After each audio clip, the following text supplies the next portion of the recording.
I was surrounded by some of the most magnificent natural wonders of the world. Early on, I developed a deep love for the environment. As I got older, I wanted to make a difference, but I didn't know how. I found GenCLEO through my AP Environmental Science class. My teacher encouraged all of her students to compete in Envirothon, an environmental science competition. After the competition, a student from another school approached my team and spoke to us about the CLEO Institute. I had never thought about joining such an organization, but I was in complete awe after hearing just a few words. She spoke about what I felt I had been missing for so long, a platform where I could connect with other environmentalists who also cared so deeply about the environment. I worked up the courage to introduce myself, and within a few days, I became part of the CLEO Institute. Through CLEO, I've begun teaching my peers about climate change in school. I've also joined another organization, EcoTears, where rain or shine, we get our hands dirty on projects like habitat restorations and waterway cleanups. Now, if you would have told me 1 year ago that today I would be standing in front of you giving a speech in public, let alone about climate advocacy, I literally would have called you crazy. And yet, here I am.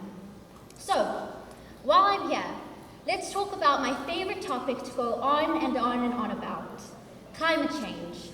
What is happening to our planet?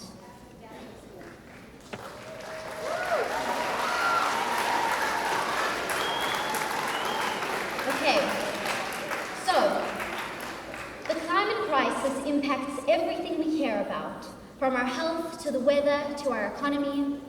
Climate change causes numerous negative impacts, but today I have chosen to speak about the ones most real and relevant to us in Florida: sea level rise and extreme weather events.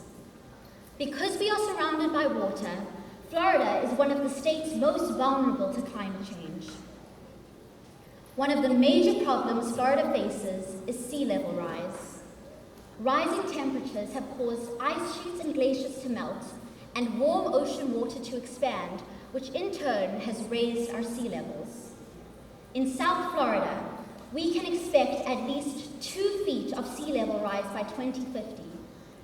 And in 80 years, a rise of anywhere between 8 to 10 feet cannot be ruled out. This is a strong possibility. The coastline of the United States is extremely populated. Approximately 25 million people, along with countless habitats, are located in areas vulnerable to coastal flooding. In urban settings along coastlines, rising sea levels threaten infrastructure necessary for local jobs and industries. Roads, bridges, subways, water supplies, power plants, this list is practically endless, are all at risk from sea level rise. Rising sea levels can also affect the water that we drink.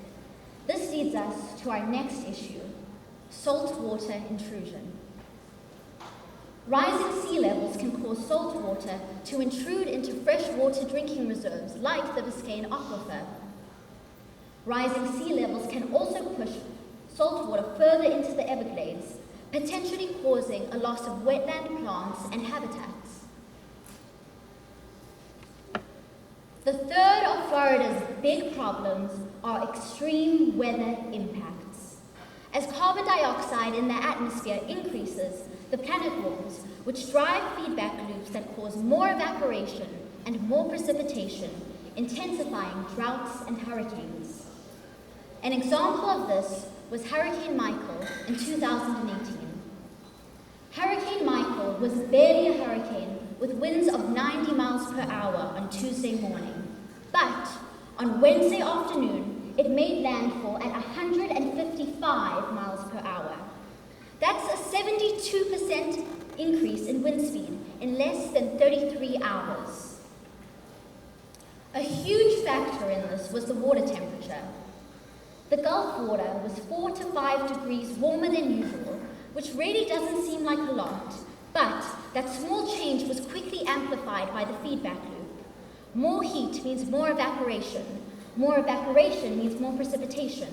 More precipitation means heavier storms, and heavier storms means more dangerous hurricanes. This loop went around and around and around and around, eventually transforming Michael into the third strongest storm to ever hit the United States. Now, it is a privilege for me to stand up here and talk to you about climate change, but my words will not have any real-world impact unless they are put into action. In the wise words of a fellow tree hugger, the Lorax, unless someone like you cares a whole awful lot, nothing is going to get better. It's not. So,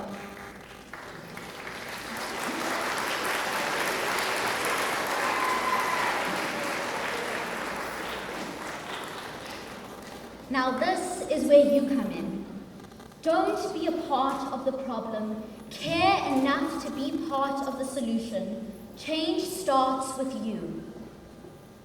So, here are some things that you can do. Advocate for your schools to switch to renewable energy, like water and solar power. Add more green to your community with green infrastructure.